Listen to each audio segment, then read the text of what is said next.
Hello नमस्ते, मैं हूं Manisha. Welcome to RS only. First information, ठीक है ना मैम। कॉन्सेप्ट लर्न नहीं होते, एक बार में तो समझ में आ जाता है बट याद नहीं रहता। मैम प्रैक्टिस कैसे करूं? मैम क्वेश्चन किस टाइप का बनेगा? यस, बहुत ही सेंसिबल क्वेश्चंस हैं, क्योंकि आप एक बार तो क्लास अटेंड कर लेते हो, आपको जब तक वो क्लास चल रही है उसके थोड़ी देर बाद तक, जब तक आप उस चीज के बारे में सोच रहे हो, आपको वो चीज याद भी रहती है, समझ में भी आ जाती है। But you tend to forget after that कि अच्छा मैंने क्या पढ़ा था, अच्छा ये पढ़ा था, अरे इसका मतलब क्या था, डिटेल्स क्या थी, वो याद नहीं होती हैं। So I have 3 methods for you and they are proven 3 methods, जिनसे आपको एक्चुअली अच्छी मेमोरी बनेगी, कॉन्सेप्ट्स जल्दी भी समझ में आएंगे, ज्यादा भी समझ में आएंगे, और आप अपनी फ्रीक्वेंसी बढ़ा सकते हो रोज ज्यादा पढ़ाई करने की। नोटिफिकेशन अभी नहीं आया है, आई अंडरस्टैंड दैट, लेकिन नोटिफिकेशन कभी भी आ सकता है, और अगर नोटिफिकेशन आ जाता है तो उसके बाद में आपके पास में 4 साढ़े 4 महीने हैं। तो अब कंसेप्ट्स लर्न करके रिटेन करने वाला जो टाइम पीरियड आपको मिलना चाहिए था वो जरूरी नहीं मिले। ठीक है, तो अभी जब तक टाइम है तब तक अपन ये काम कर सकते हैं। थोड़ा टाइम कंज्यूमिंग रहेगा शुरू शुरू में, बिकॉज हैबिट नहीं होती है, लेकिन it's going to help you a lot. So first method देखने से पहले I want to inform you, अगर आपको एग्जाम से रिलेटेड कोई क्वेश्चन है, कोई क्वेरी है, ये एग्जाम की बुक्स कहाँ से आएंगी, मुझे कंटेंट कहाँ से मिलेगा, मैं टेस्ट सीरीज कौन सी ज्वाइन करूँ, वट एवर इस एग्जाम से रिलेटेड आपके कोई क्वेश्चन हैं, तो आप अपनी काउंसलिंग करवा सकते हो, और काउंसलिंग एब्सोल्युटली फ्री है आरएस ओनली पे। आप डिस्क्रिप्शन बॉक्स में क्लिक करोगे, आपको एक लिंक दिखेगा, वो गूगल फॉर्म का लिंक है, उसको फिल करके सबमिट कर दो, and rest let us handle that. Okay, let the team handle that. चलो स्टार्ट करते हैं। There are 3 methods. फर्स्ट है एक्टिव लर्निंग। एक्टिव लर्निंग क्या? जो भी कॉन्सेप्ट है, जो भी टॉपिक है, उसको समझो मत, उसको समझाओ। जैसे फॉर एग्जाम्पल आपके पास में एक पॉलिटी का टॉपिक लेते हैं, नहीं, ज्योग्राफी का टॉपिक लेते हैं। पॉलिटी वगैरह जनरली थोड़ा सा रटने वाला पॉइंट ज्यादा होता है, समझने वाला पॉइंट देखते हैं। जैसे साइक्लोन्स हो गए, राइट? ओके, साइक्लोन्स हो गए, ज्योग्राफी का टॉपिक है, रॉ टॉपिक है, आपको समझना जरूरी है, और जब तक साइक्लोन समझ में नहीं आएंगे तब तक साइक्लोन के बेसिक क्वेश्चंस आप हैंडल नहीं कर सकते। फॉर एग्जाम्पल क्वेश्चन आ सकता है, नॉर्दर्न हेमिस्फेयर में साइक्लोन्स की हवाओं का डायरेक्शन क्या होता है, और 4 ऑप्शंस वो देंगे, राइट? हवाओं का डायरेक्शन, ये आपको तभी समझ में आएगा जब आपके पास में दो दूसरे कॉन्सेप्ट्स क्लियर होंगे। फर्स्ट, कोरियालिस फोर्स क्या होता है, और सेकंड, साइक्लोन खुद क्या होता है और कैसे आता है। ठीक है, तो साइक्लोन्स को समझने के लिए अब आपको एक्टिव लर्निंग क्या करनी है? आपके सामने पूरा का पूरा पैराग्राफ लिखा हुआ है कि साइक्लोन ऐसे होता है। ठीक है, ज्योग्राफी की आपने सविंदर सिंह खोल ली और आपके सामने साइक्लोन्स की डेफिनेशन है, साइक्लोन्स के टाइप्स हैं, साइक्लोन्स की विंड डायरेक्शन वगैरह सब उसके अंदर एक्सप्लेन कर रखा है। साइक्लोन होते क्यों हैं, why do they form, right? कि ओशन का टेम्परेचर इतना डिग्री हो जाएगा, उसमें इतना इवेपोरेशन होगा, फिर कोरियालिस फोर्स के कारण विंड्स ऐसे टर्न कर जाएंगी, वो सारा चीजें उसमें लिखी हुई हैं। ये समझ में कैसे आएगा? इस कॉन्सेप्ट को रीड करो और इस कॉन्सेप्ट को इमेजिन करो आप किसी और को समझा रहे हो। हाँ, खुद को नहीं समझ में आया ना, तो भी सोचो कि मैं किसी और को समझा रहा हूं। जब आप प्रैक्टिस कर रहे होगे तो अपने आप आपको ये चीज समझ में आ जाएगी। मुझे ज्योग्राफी ऐसे ही समझ में आती थी।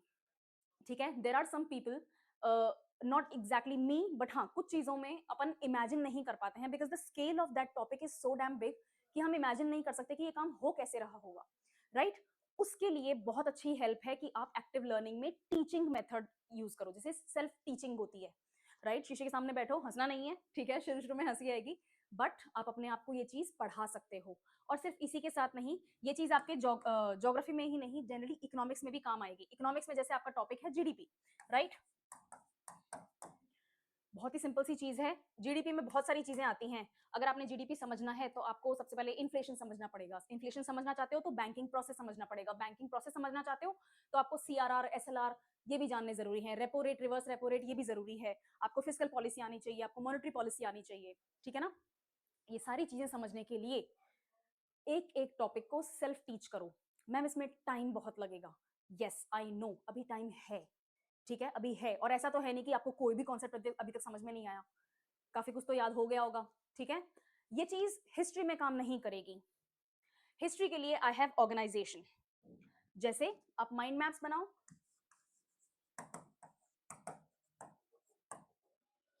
ठीक है, आप फ्लो चार्ट्स बनाओ, एक्सक्यूज मी फोन आ रहा है, राइट? माइंड मैप्स बनाओ और फ्लो चार्ट्स बनाओ, ठीक है? फ्लो चार्ट्स के लिए आप लिस्ट फॉर्मेट यूज कर सकते हो। फॉर एग्जाम्पल आपको बैटल्स याद करने हैं, राइट? तो एक बैटल 712 में हुआ था, सबसे पहला बैटल, अपन बैटल्स के तौर पे मिडिवल हिस्ट्री यहीं से स्टार्ट करते हैं कि भाई मोहम्मद बिन कासिम ने सिंध जीत लिया था, ये पहला बैटल, ये मोस्ट इंपॉर्टेंट बैटल्स में से एक है। इसके अलावा भी बहुत सारे लोकल बैटल्स हैं जो अपन ऑलरेडी पढ़ते हैं हिस्ट्री में। I am not including everything but you get the idea, right? तो सबसे पहला बैटल ये 712 एडी लिखो, किंग वर्सेस किंग, और जो जीत जाता है उसके नाम के आगे टिक लगा दो कि भाई वो जीत गया, राइट? नेक्स्ट सेकंड बैटल कौन सा? एडी, किंग वर्सेस किंग, और जो जीत गया उसके नाम के आगे टिक लगा दो। ये बहुत एक्सक्लूसिव शॉर्ट नोट्स, बहुत ही ज्यादा कंसाइज आपके कंपाइल हो जाएंगे, एंड ये फ्लो चार्ट के फॉर्म में एक फोटो बन जाएगी आपके माइंड में जो आपको याद रह सकती है। I am not saying 100% guarantee है, बट ये तरीका अच्छा है क्योंकि इससे स्टोरी की सीक्वेंस बन जाती है। सिर्फ इसी में काम नहीं आएगा, अदरवाइज भी काम आ सकता है। फॉर एग्जाम्पल आपको प्रजामंडल मूवमेंट याद करने हैं, फॉर एग्जाम्पल आपको मिडिवल हिस्ट्री, सॉरी आपको मॉडर्न हिस्ट्री के पेजेंट मूवमेंट याद करने हैं, ठीक है? और सिर्फ यही क्यों, माइंड मैप्स में चलो, आपको टूरिज्म सॉरी आपको टेम्पल्स ऑफ राजस्थान याद करने हैं। टेम्पल्स ऑफ राजस्थान इंपॉर्टेंट हैं, राइट? आपके कौन सा टेम्पल कहाँ पर है, क्यों फेमस है, किसने बनाया था, कौन सी एरिया में है, राइट? ये तक पूछ लेते हैं कि XYZ टेम्पल जो है वो फोर्ट के अंदर है या बाहर है। बहुत अजीब क्वेश्चंस आते हैं, आरपीएससी बहुत अजीब क्वेश्चन पूछता है कभी कभी, बट हम क्वेश्चंस के साथ गैम्बल नहीं कर सकते। हमें बहुत सारी एक्स्ट्रा इन्फॉर्मेशन हर एक चीज के बारे में चाहिए, फिर वो चाहे उसको रटना ही पड़े, राइट? यहाँ पर आपके माइंड मैप्स काम आएंगे। माइंड मैप्स ही नहीं, सिर्फ आपके रियल मैप्स भी काम आएंगे। आपको प्रॉपर मैप में एक एक चीज को प्लेस करना है, and then you read them every day. आप रोज उस मैप को देखोगे, आपके माइंड में वो मैप बन जाएगा। दूसरी चीज, ये माइंड मैप्स अलग चीज होती है। जैसे आपके पास में कोई टॉपिक है, राइट, जैसे फंडामेंटल राइट्स का टॉपिक है, ठीक है? कहां से कहां तक है? आर्टिकल 12 से 35 तक आपके पास में फंडामेंटल राइट्स हैं, राइट? 12 में क्या है? स्टेट की डेफिनेशन है, ओके? और राइट्स आपके कहां से कहां तक हैं? आपके राइट्स हैं आर्टिकल 14 से 32 तक, यही है। इनकी लिस्ट बनाओ, कैसे बनेगी?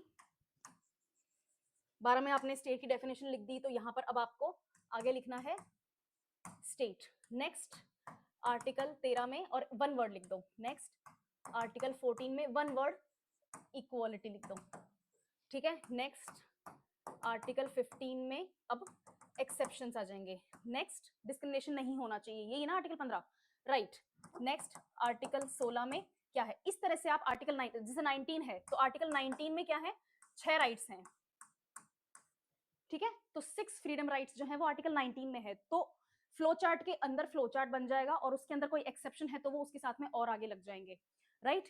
ये चीज आपको बहुत हेल्प करेगी, और ये बहुत ही, again the same thing applies कि आपकी जो भी इंफॉर्मेशन है उसको कंसाइज वे में आधे पेज में समेट के रख देगी। आपका फंडामेंटल राइट्स का जो कॉन्सेप्ट है जितना भी है वो हाफ पेज में कंप्लीट हो जाएगा, राइट? हर एक चीज को लिंक करो। फॉर एग्जाम्पल सबसे पहले तो बताओगे कि आपको राइट देता कौन है? स्टेट देता है, राइट? गवर्नमेंट देती है। गवर्नमेंट नहीं बोलते हम, लेकिन इसको स्टेट ही बोला जाता है, स्टेट की डेफिनेशन तो यही है, राइट? आपको राइट देता कौन है? स्टेट देता है। सबसे पहले वो राइट्स को डिफाइन करेंगे, ठीक है? उसके बाद में सबसे बड़ा राइट क्या है? कि हम सब बराबर हैं, कोई ऊंच नीच नहीं है, ओके? 16 आर्टिकल 17 में भी तो है ना, अनटचेबिलिटी, राइट? राइट, तो राइट इक्वालिटी हो गई। उसके बाद में क्या है? डिस्क्रिमिनेशन नहीं होगा। 14 15, 14 नहीं सॉरी 15 16, ठीक है? 17 में क्या है?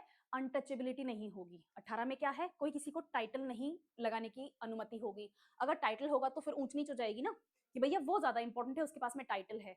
इस तरह से आप वर्ड बाय वर्ड स्टोरी बनाओगे, माइंड मैप्स तैयार हो जाएंगे। कुछ कॉन्सेप्ट्स में माइंड मैप्स बहुत अच्छे चलते हैं, फॉर एग्जाम्पल डीप, और ये पॉलिटी के साथ में ज्यादा लागू होती है चीज। आपका directive principles of state policy हो गया, ठीक है? एक्सक्यूज मी, राइट, आपका directive principles of state policy हो गया, आपके फंडामेंटल ड्यूटीज हो गए, फंडामेंटल राइट्स हो गए, ये बहुत इंपॉर्टेंट है। उसके अलावा आपके पार्लियामेंट के जितने भी सेशंस हैं उनके अंदर 0 आवर होता है, क्वेश्चन आवर होता है, ये डिस्कशन वगैरह वाली जो चीजें होती हैं, कौन क्वेश्चन कैसे रख सकता है, कितने बार आपको पहले बताना पड़ता है, प्री डिसाइडेड आंसर्स कौन से होते हैं, स्टार्ड क्वेश्चन कौन से होते हैं, ये सारी चीजें होती हैं, bills, right? The same thing will apply over there also. आप इनके माइंड मैप्स बना सकते हो। कुछ चीजें लिस्ट के लिए नहीं होती हैं, कुछ चीजें स्टोरी बनाने के लिए होती हैं, वहां माइंड मैप होता है। कुछ चीजें लिस्ट के लिए होती हैं, वहां पर फ्लो चार्ट्स होते हैं। इनसे भी नहीं होता ना, और ये दोनों फाउंडेशन बनती है काय से?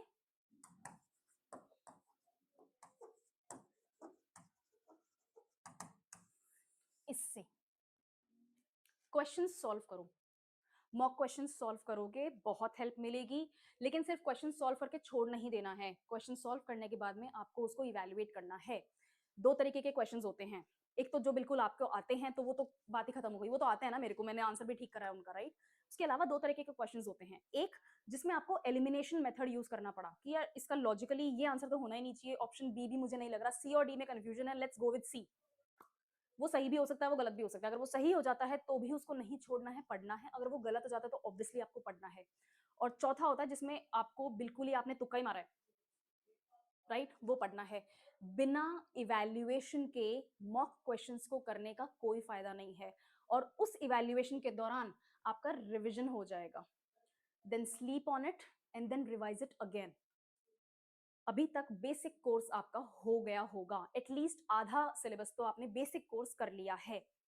उसके लिए मॉक क्वेश्चंस की प्रैक्टिस शुरू कर दो। Okay, so these are the 3 methods. आप किसी टॉपिक को नहीं समझ पा रहे हैं, एक्टिव लर्निंग के थ्रू समझ सकते हैं। सेकंड, एक्टिव लर्निंग से नहीं काम चल रहा है, लिस्ट है, सीक्वेंसेस नहीं बन रही हैं, माइंड मैप्स बनाओ या फ्लो चार्ट्स बनाओ, दोनों से हेल्प मिलती है। ठीक है? और उनके बाद में आपको मॉक क्वेश्चन सॉल्व करने हैं, जिससे आपका अच्छा खासा रिविजन होगा।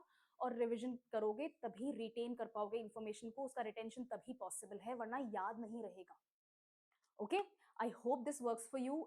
एटलीस्ट एक मेथड एक बार किसी एक टॉपिक के ऊपर करके देखो एंड डू टेल मी काम करता है या नहीं। ठीक है? I will see you in the next session. Thank you.